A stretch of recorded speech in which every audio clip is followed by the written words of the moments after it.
Assalamualaikum warahmatullahi wabarakatuh. Sahabat Islam dalam kehidupan yang dirahmati Allah, pernahkah kita menyadari bahwa tanpa sadar kita mungkin melakukan perbuatan syirik dalam keseharian? Ya, syirik bukan hanya soal menyembah berhala atau patung. Di zaman modern ini, syirik bisa hadir dalam bentuk yang sangat halus. Syirik adalah dosa terbesar dalam Islam. Meskipun kita mungkin tidak bermaksud untuk melakukan syirik, beberapa perbuatan dapat tanpa disadari mengarah pada syirik. Padahal, hanya Allah yang bisa memberikan manfaat dan mudarat. Berikut beberapa contoh perbuatan syirik yang mungkin terjadi tanpa disadari dalam kehidupan sehari-hari. Meskipun mungkin hanya sekadar hiburan, kepercayaan yang berlebihan dapat menggeser kepercayaan sepenuhnya kepada Allah Subhanahu wa Ta'ala. Pertama, percaya pada jimat atau benda-benda keberuntungan. Mungkin kita punya cincin, gelang, atau kalung yang kita yakini bisa membawa keberuntungan atau menolak bala. Ini menunjukkan kepercayaan pada kekuatan selain Allah Subhanahu wa Ta'ala.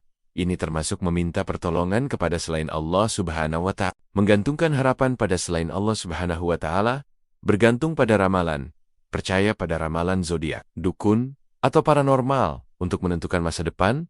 Ini menunjukkan kepercayaan pada berkah selain dari Allah Subhanahu wa Ta'ala. Meskipun syafaat itu ada, tetapi hanya melalui izin Allah Subhanahu wa Ta'ala. Selalu ingat bahwa hanya Allah yang berhak disembah dan dimintai pertolongan. Perbaiki niat dalam setiap amalan, dan jangan lupa untuk selalu memohon perlindungan dari syirik kepada Allah.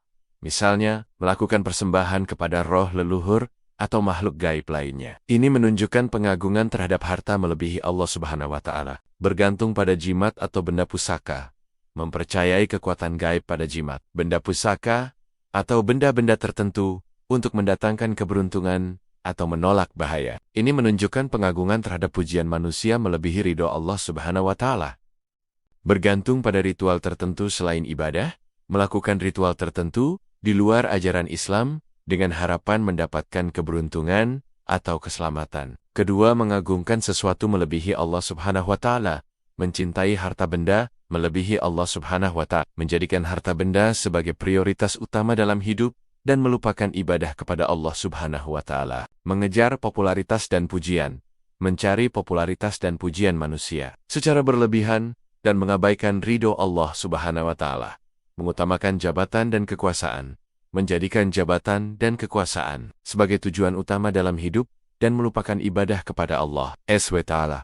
Ini menunjukkan pengagungan terhadap kekuasaan melebihi Allah Subhanahu wa Ta'ala. Ketiga, meminta pertolongan kepada selain Allah Subhanahu wa Ta'ala. Meminta bantuan kepada kuburan atau makam. Meminta pertolongan atau berdoa kepada penghuni kuburan atau makam untuk mendapatkan sesuatu. Meminta berkah kepada benda-benda tertentu.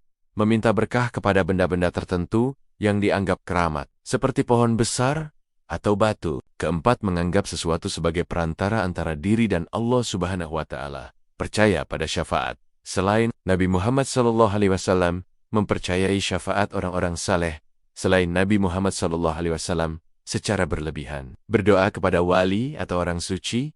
Berdoa kepada wali atau orang suci untuk meminta pertolongan. Ini dianggap sebagai perantara antara diri dan Allah Subhanahu wa Ta'ala. Lantas, bagaimana cara menghindari syirik? Mulailah dengan memperkuat tauhid kita. Penting untuk diingat, syirik bisa terjadi dalam bentuk yang sangat halus dan terselubung. Oleh karena itu, kita harus selalu meningkatkan keimanan dan ketakwaan kepada Allah Subhanahu wa Ta'ala, serta selalu berhati-hati dalam setiap perbuatan dan perkataan. Mempelajari ajaran Islam secara mendalam sangat penting untuk menghindari perbuatan syirik yang tanpa disadari. Jika ragu, konsultasikan kepada ulama yang terpercaya. Semoga Allah menjaga kita semua dari perbuatan syirik, baik yang tampak maupun tersembunyi. Jangan lupa like, comment, dan subscribe channel ini untuk konten bermanfaat lainnya. Wassalamualaikum warahmatullahi wabarakatuh.